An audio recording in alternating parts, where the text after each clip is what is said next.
First video of many, I hope. Because I just want to share things with you. I will talk on different topics, and often it's going to be a program that I will play.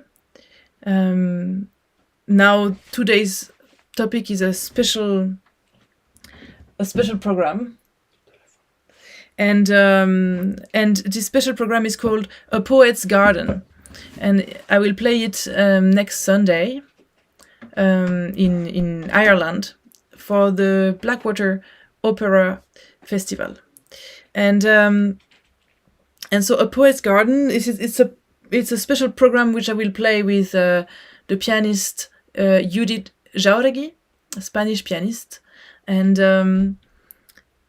well, we decided to call it this way. It's a very poetic approach to the program, and I will just start telling you about the different pieces. There are many different thoughts and emotions and images in this program, and the first one that I want to tell you about is basically a gem in the music scene for me, which is popular music, popular inspiration, and also popular poetry, not only music.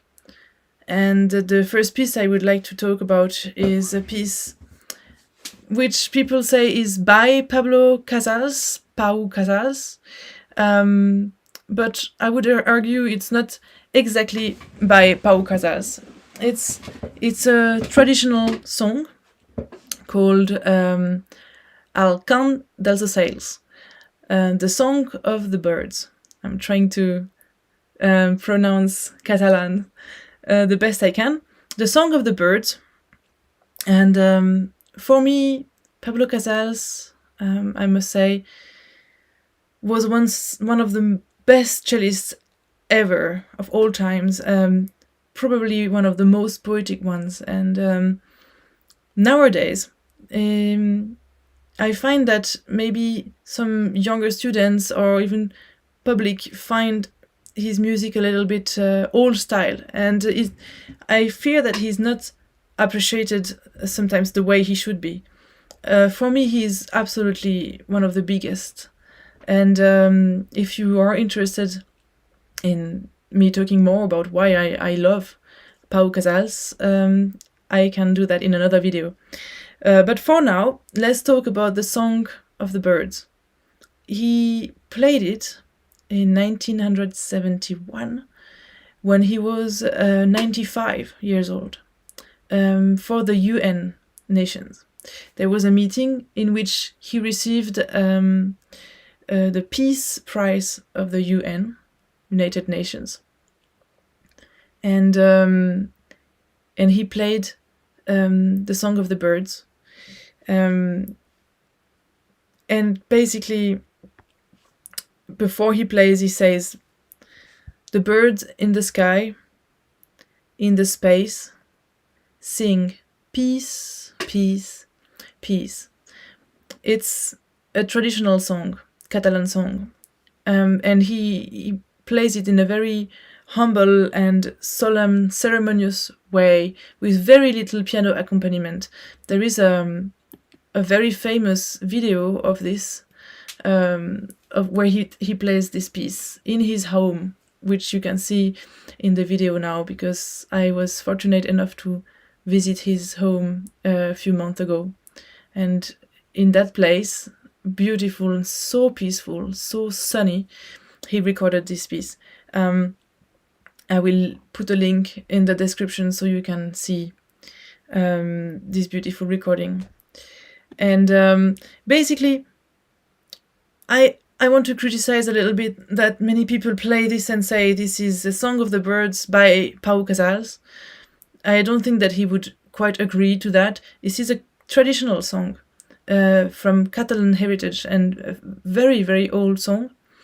And what we will do in Ireland next week is that we will play my own accompaniment to it. I wrote a piano accompaniment, and it's an homage on Pablo Casals. Of course, this piece is very much linked to him, to his life, and to his sensitivity, which I love.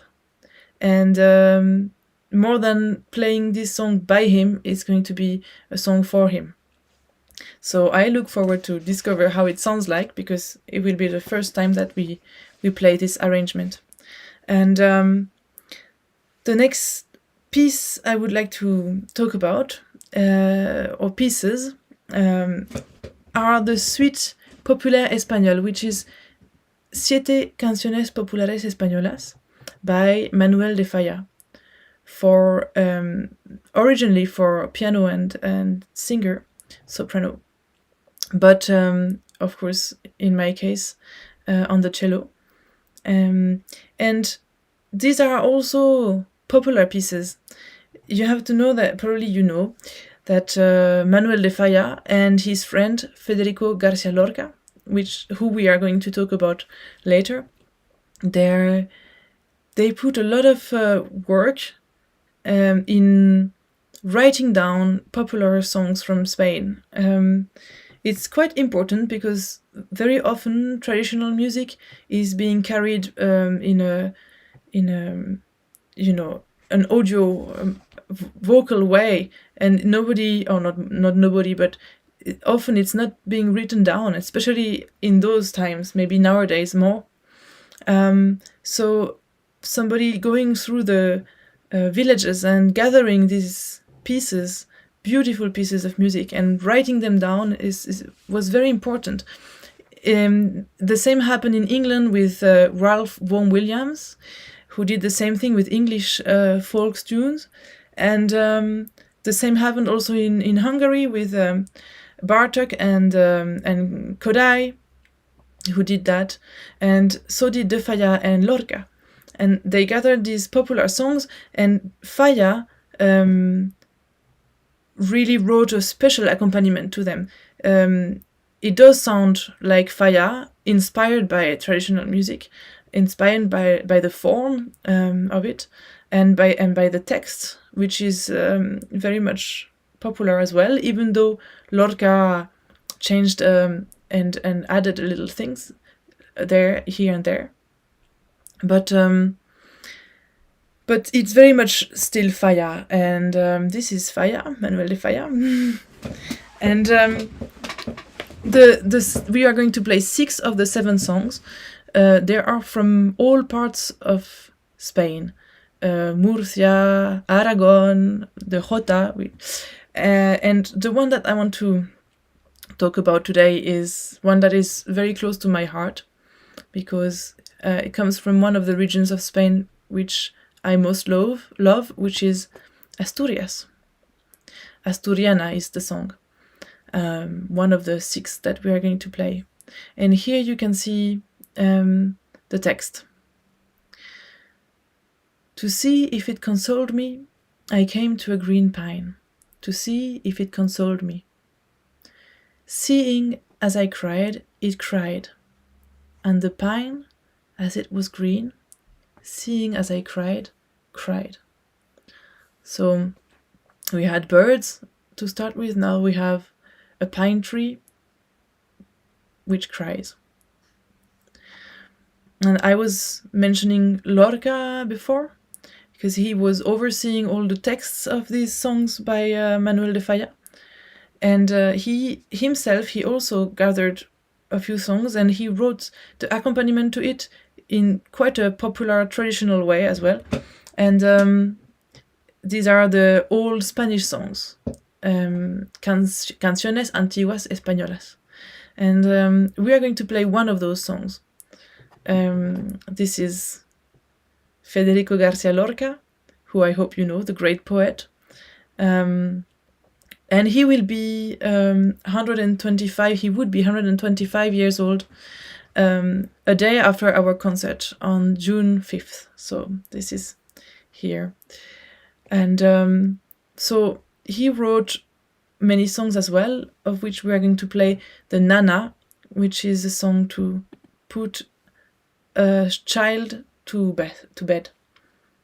And this is the text of the Nana. This small tortoise is without a sea. A gypsy bore him and left him on the street. This young child is without a crib. His father is a carpenter. He will make him one. So this is... I didn't write Lorca's name under it because, well, it's very much popular poetry as well, and very simple and very beautiful, I think. So we have now our tortoise as well in our garden, and I want to say something about popular poetry and, well, music anyway, but popular poetry as well. I think that there is something extremely beautiful in writing about everyday in a poetic sort of way.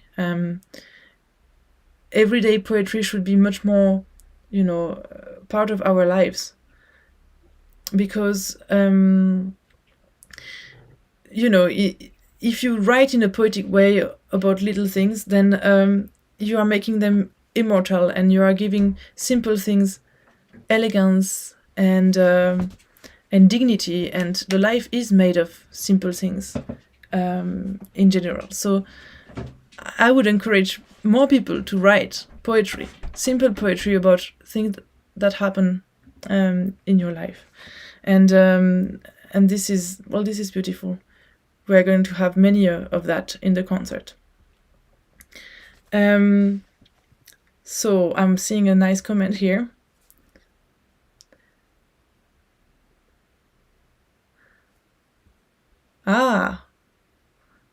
Very interesting. Someone is saying that this pine, this poem is also to be found in Mexico. Am I right? In a Mexican song, and this is very interesting fact. And of course, it's possible, because, as you know, Mexico and Spain had a very very similar, at some point, in sometimes very similar evolution, and surely a lot of exchange between both cultures. So which came first? This is the question.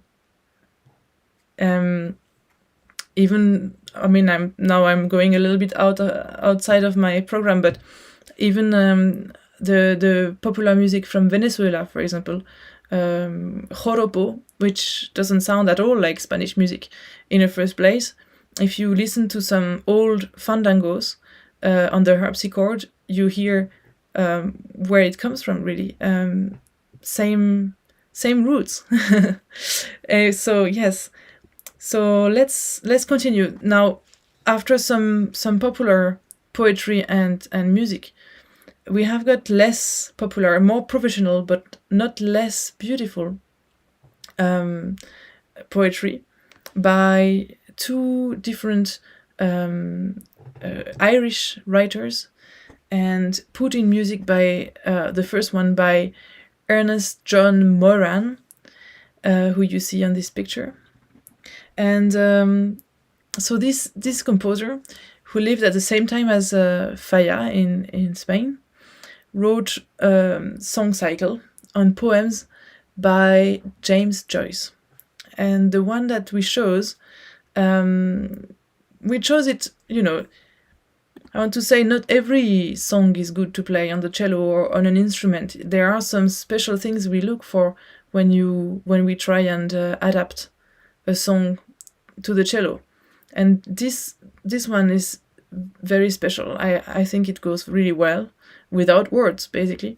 And it is called, this is the writer, James Joyce, and the poem that we are going to play is called Rain Has Fallen. Rain has fallen all the day, oh come among the laden trees. The leaves lie thick upon the way of memories.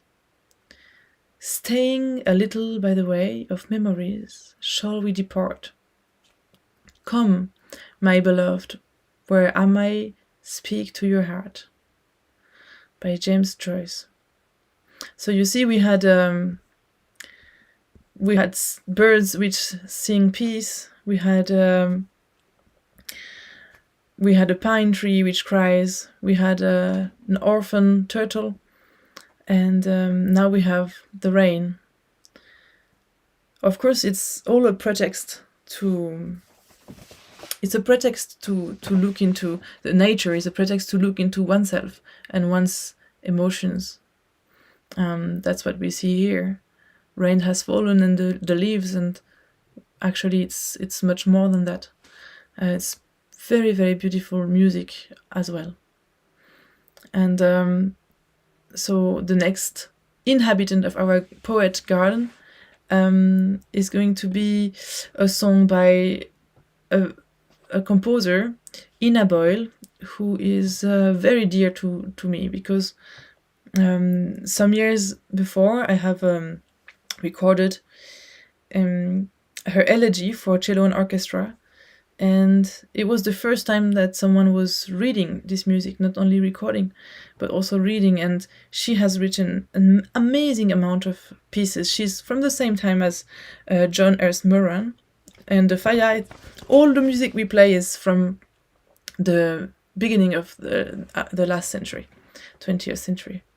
And she has written so many works and worked so hard. She didn't marry because, of course, in her time, if you wanted to do something special with your life that didn't involve only taking care of kids and the house, well, you had to find a way around your condition as a woman. And her way was not to marry and live quite lonely, really. She wrote so many beautiful pieces, of which I recorded quite a few. And for this, this is Ina Boyle. For this concert, she chose a text by an incredible poet that I discovered through this piece, who is called Eva Gore Booth. And she was an incredible woman. I really encourage you to read about her. Eva Gore Booth. She was, to start with, both a theologian and a women's rights activist, and wrote poems even of love between two women, which was very, very new and daring at this time. And she wrote this poem, which is, you will see, a little bit spiritual, and this is called Roses. This is the poem we are going to play, the song which we are going to play on the cello. I was allowed to arrange it. And so, when her twigs are bare in the grim air, and her leaves are shed, is the rose dead? Does she dream? Does she sleep? In her roots buried deep? Does she lie at rest, with the earth on her breast? Ah, no, the rose goes, the spirit of the rose blooms, and is fair elsewhere. Behold, there is no birth from the earth to the earth, and the roses, wise and dear, live in heaven half of the year. So this is this beautiful poem, and you will see that as much as the nature is a pretext for emotions. We saw with the pine tree, with the birds, hope, peace.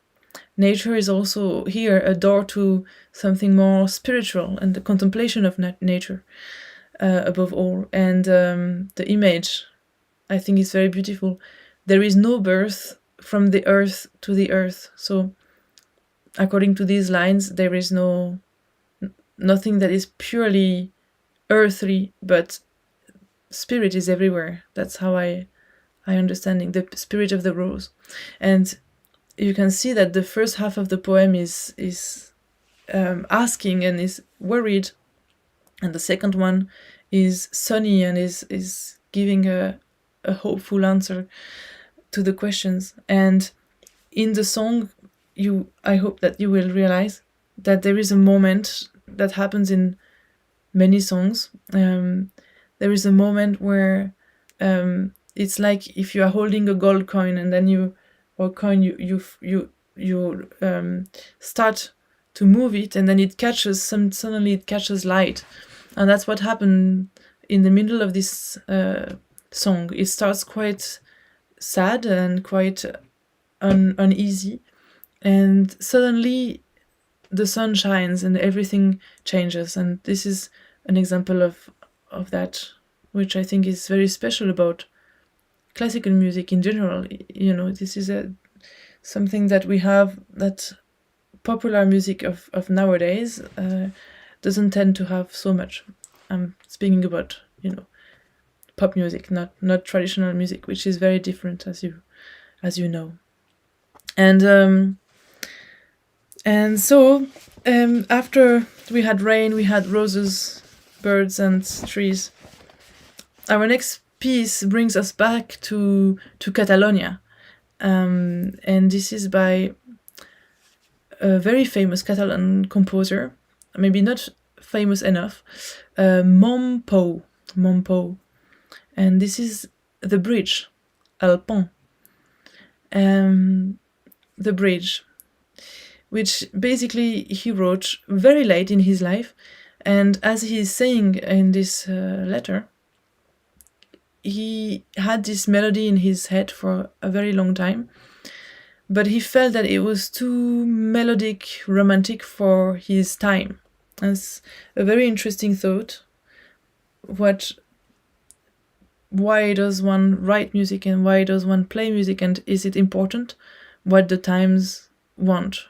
Yes, apparently it was for a long time. That's what he says in this in this letter. And then suddenly it stopped being important. Basically, what people were ready to hear or wanted to hear, would be pleased to hear, was not a concern of his anymore. And that's when the piece finally was born. It's a very beautiful piece, you will see, but quite dramatic and quite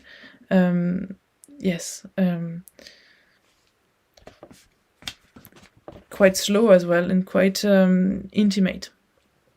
So this is the bridge that he's talking about in Montjuic, in the park of Barcelona. And after this bridge and everything we have another element in our garden, which I think no garden should miss. It's a little fairy creature, a little green devil. The Green Devil is a piece which was written by Gaspar Cassado, who was a little bit younger than Pau Casals, and an incredible virtuoso of the cello. And this piece is just fun, really. It's just a little spirit sitting on your shoulder and maybe getting your attention away from more deep questions and considerations, and just to lighten the mood of this concert and of everyone. It's a very, very naughty and very charming little devil. And after that we have a little souvenir postcard, Grenade by Louis Vierne. Louis Vierne wrote five short pieces for cello and piano, which are called Les Soirs étrangers. If you don't know it, and you're a cellist, you should soon Google it and listen to it. Beautiful short pieces, and the one which we are going to play is one of his souvenirs from Granada, where Lorca is from, by the way. Granada, which has been a very, important city for poets always, and which has one of the most famous and most beautiful gardens on the planet, the gardens of the Alhambra. And that is a very important, very nice, very special piece. with a lot of influence from Spain, of course, from Spanish music, and also Arabic music. Arabo-Andalou is the style that you can hear there.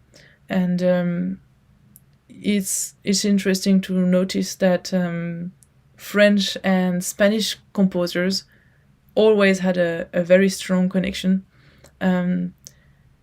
For some reason, Paris was always the center, even for Spanish composers. And for example, Manuel de Falla, who wrote his opera La Vida Breve, The Short Life, quite early on. He needed to go to Paris and meet many people there, among other Debussy, and get approved in Paris before he was actually listened to in Spain. He wasn't taken seriously before. After he came from Paris, he was. And Mompou also studied in Paris. Everyone was in Paris. But the inspiration is not only in that direction. And French composers always looked to Spain for inspiration, especially because of the popular music in Spain, which is so beautiful and so strong. And I feel like French composers maybe don't trust in the French popular music to be, strong enough to inspire them, and they always looked to Spain. So we are talking about Granada, and also Debussy wrote a piece, La Puerta del Vino, the door of the wine door, which is in Granada. And this is just a little, one of many, many French pieces which have been inspired by Spain.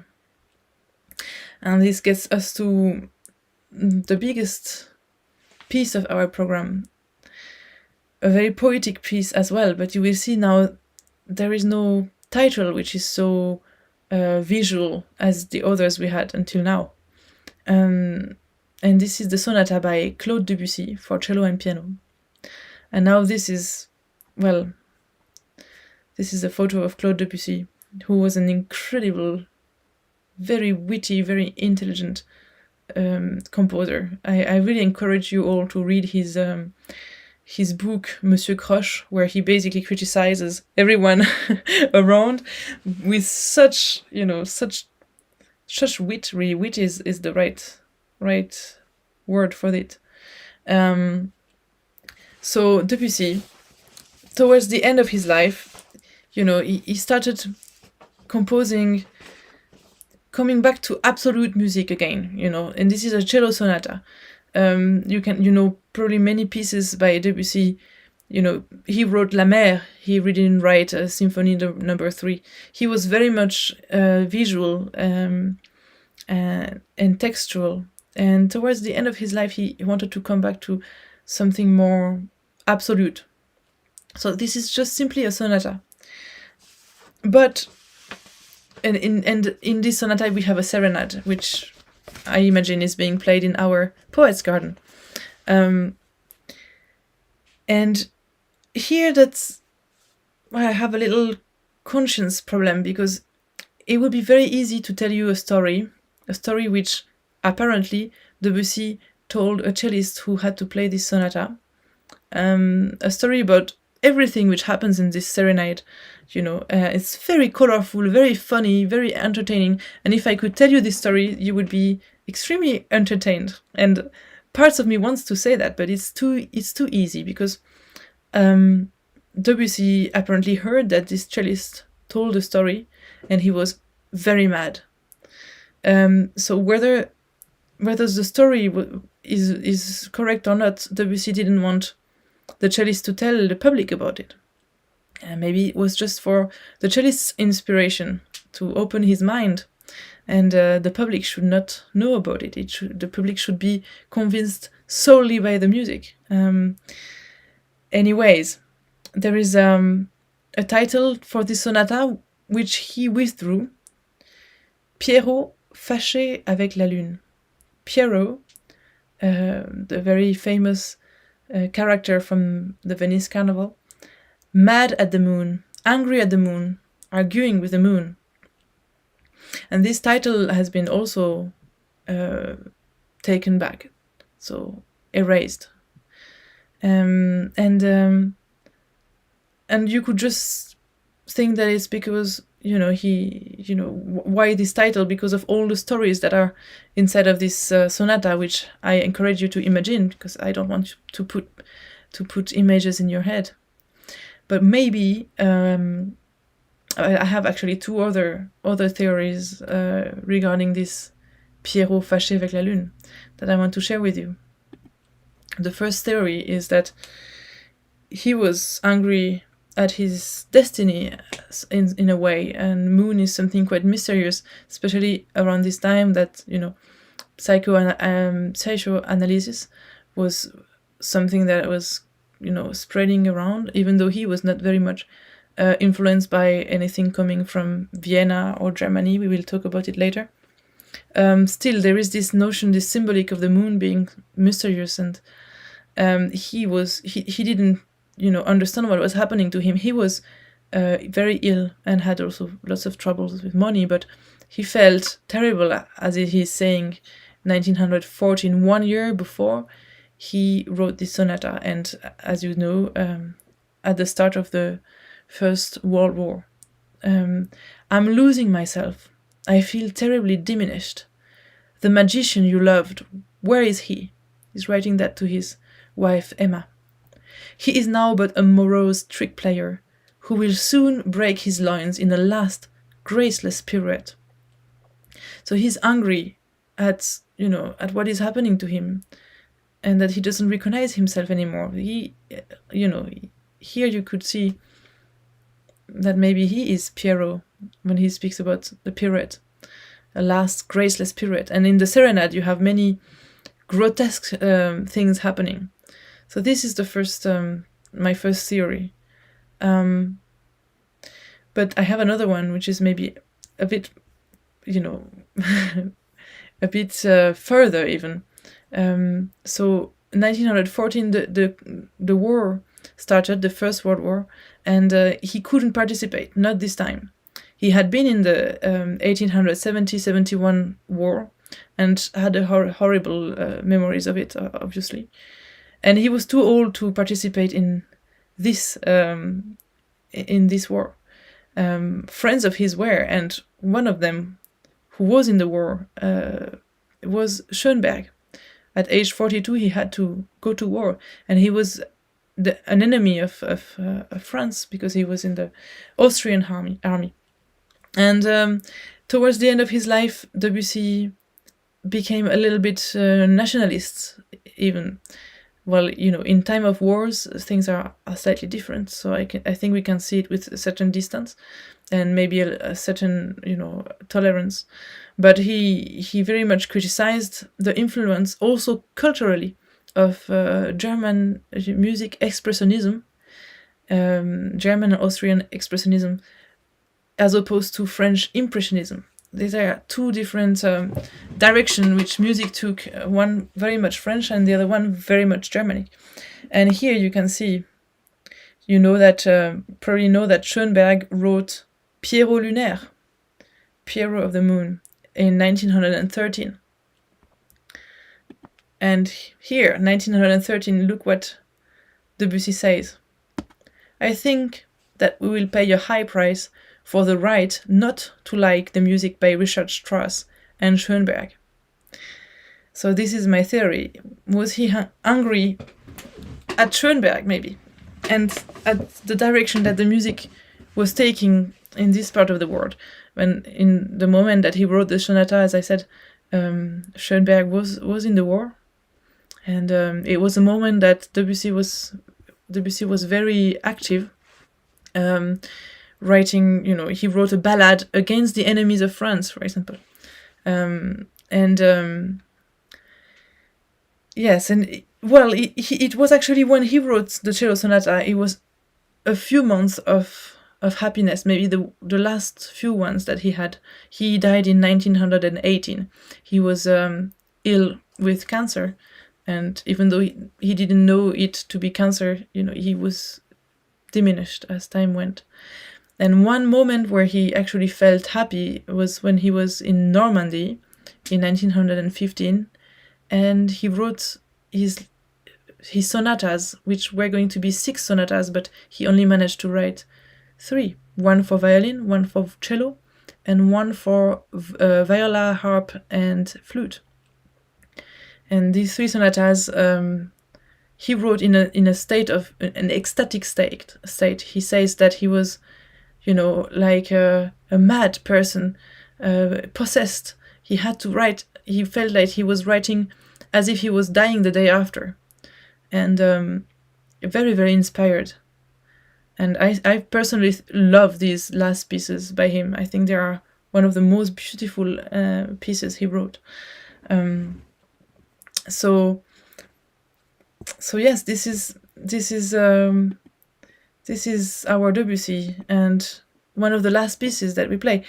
Debussy, towards the end of his life, started to think about what gave him, comfort when he was a child and what he loved as a child. And Chopin, the music by Chopin, was one of the things that most marked his childhood, as he was learning the piano.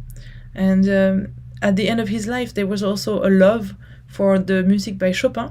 He supervised some editions of his works, and he wrote etudes, very difficult works, as an homage to Chopin as well.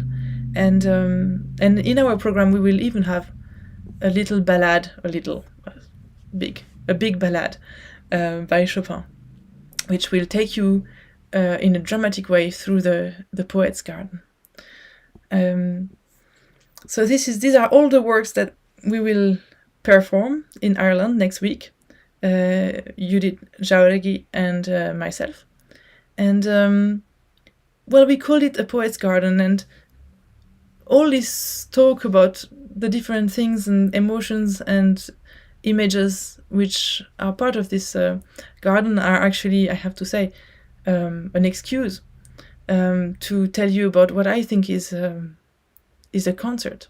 I think a concert is a poet's garden, and you will, that's a place so special to be, because you are sitting there with others in a quiet way and just open for what is happening, what you suddenly see, what you want to hear, what you look for, and what happens without you, having any influence over it, because you're receiving some new images, some new emotions. And so for me, really, the concert is the garden, and I want to encourage you to be the poet which cultivates it. And I want to say really many, many thanks for joining me today, and I would look forward to play for you very, very soon. Yes, I will look at your comments. Scotland, hello Scotland. I am in Switzerland at the moment. I hope that we get to play, the Poets' Garden in Scotland as well. This is the first time that we play this program together, and there are many premieres. All the songs which we have arranged, and the Casals homage. So I look forward myself to discovering this new garden. And I say bye for now.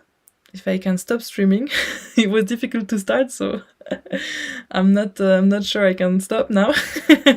Hello, Rafael. It was a great concert in Lugano. Yes, it was. I hope we can play in Ireland as well together one day. Rafael is one of the most incredible guitar players nowadays, and thanks for commenting. And I hope you had a nice time, and I will say see you next time.